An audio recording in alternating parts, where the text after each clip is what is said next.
नमस्कार, मी लतिका महाराष्ट्र रेसिपीमध्ये मी तुमचं स्वागत करत आहे।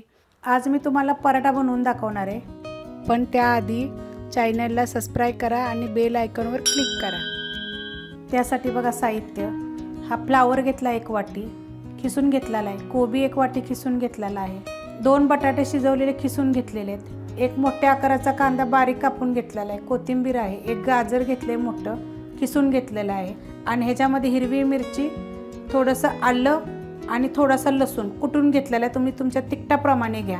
वाडगं घेतलेलं आहे, त्याच्यामध्ये आपण हे सगळं साहित्य टाकून घेऊया। तर ह्याच्यामध्ये बघा हा बटाटा, बारीक कापून घेतलेला कांदा, कोथिंबीर, गाजर आणि हे बघा असं कुटून घेतलेलं आहे, आलं, लसूण आणि हिरवी मिरची। तर तुम्ही तिखटाप्रमाणे घ्या। हा कोबी घेतलेला आहे बघा, एकदम बारीक खिसून घ्यायचा आणि हा फ्लावर घेतलेला आहे, फ्लावर पण असा बारीक खिसून घेतला आहे बघा। एकदम 1 नंबर चवीला पराठा लागतो। ही रेसिपी बघितली की प्लीज लाईक करा आणि कमेंट करा।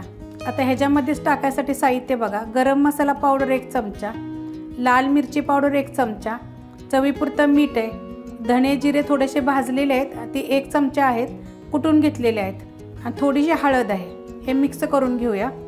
आता ह्याच्यामध्ये टाकायसाठी आपल्याला 2 चीज पाहिजेत।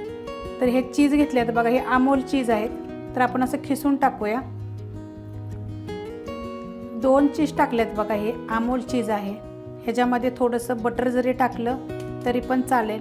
हे लहान मुलांना, मोठ्या माणसाला आवडेल, टिफिनला द्यायला सुद्धा हे चांगलं आहे, नाश्त्यासाठी पण चांगलं आहे। आता हे चांगलं मिक्स करून घ्यायचं आपल्याला।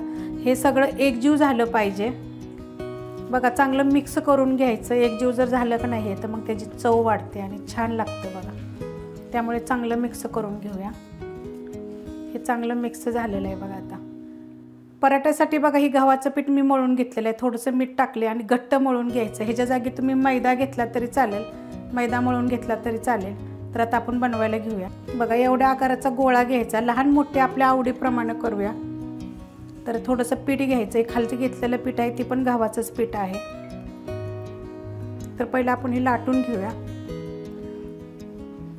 एवढ्या आकारात बघा मी लाटून घेतलेलं आहे। आता ह्याच्यातलं आपण थोडं थोडं घ्यायचं आणि बघा असं 1 चमचा मी घेतलेला आहे, चमचा मोठा आहे त्याच्याप्रमाणे। आणि बघा हे असं सगळ्या साईडून का नाही असं मिटवून घ्यायचं। हे बघा असं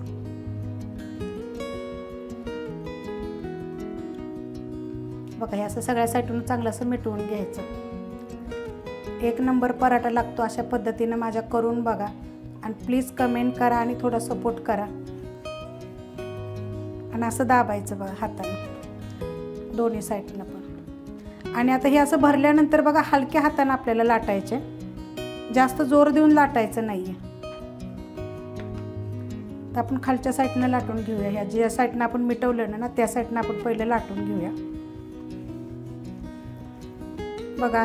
अशा टाईपमध्ये बघा लाटून घ्यायचं। असं थोडं थोडं बघा बाहेर येतं, पातळ असलं की बाहेर येतं।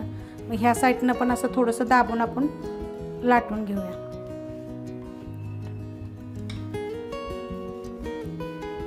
बघा। असं लाटून घ्यायचं की हे जे आपण आतमध्ये जे भरलेलं आहे ना ते सगळ्या साईडून आलं पाहिजे। तो काही सगळ्या साईडून आलेलं आहे, एकामध्येच असं राहिलं नाही पाहिजे बघा। किती छान असा झालेला आहे आणि साईडला निघाला का नाही तरी चालतो, असं हाताने थोडंसं दाबून घ्यायचं।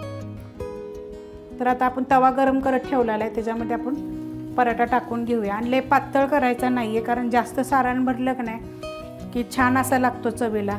कमी सारण जर भरलं का नाही त्याच्यामध्ये आतमध्ये तर तो असा फुटणार नाही आहे। तर थोडं थोडंसं तेल टाका, तेल टाकलं नाही टाकायचं नसलं तर तूप टाकलं चालेल, बटर टाकलं तरी चालेल। आणि गॅस आपला मीडियम आहे, त्याच्यावर मी तवा ठेवलेला आहे।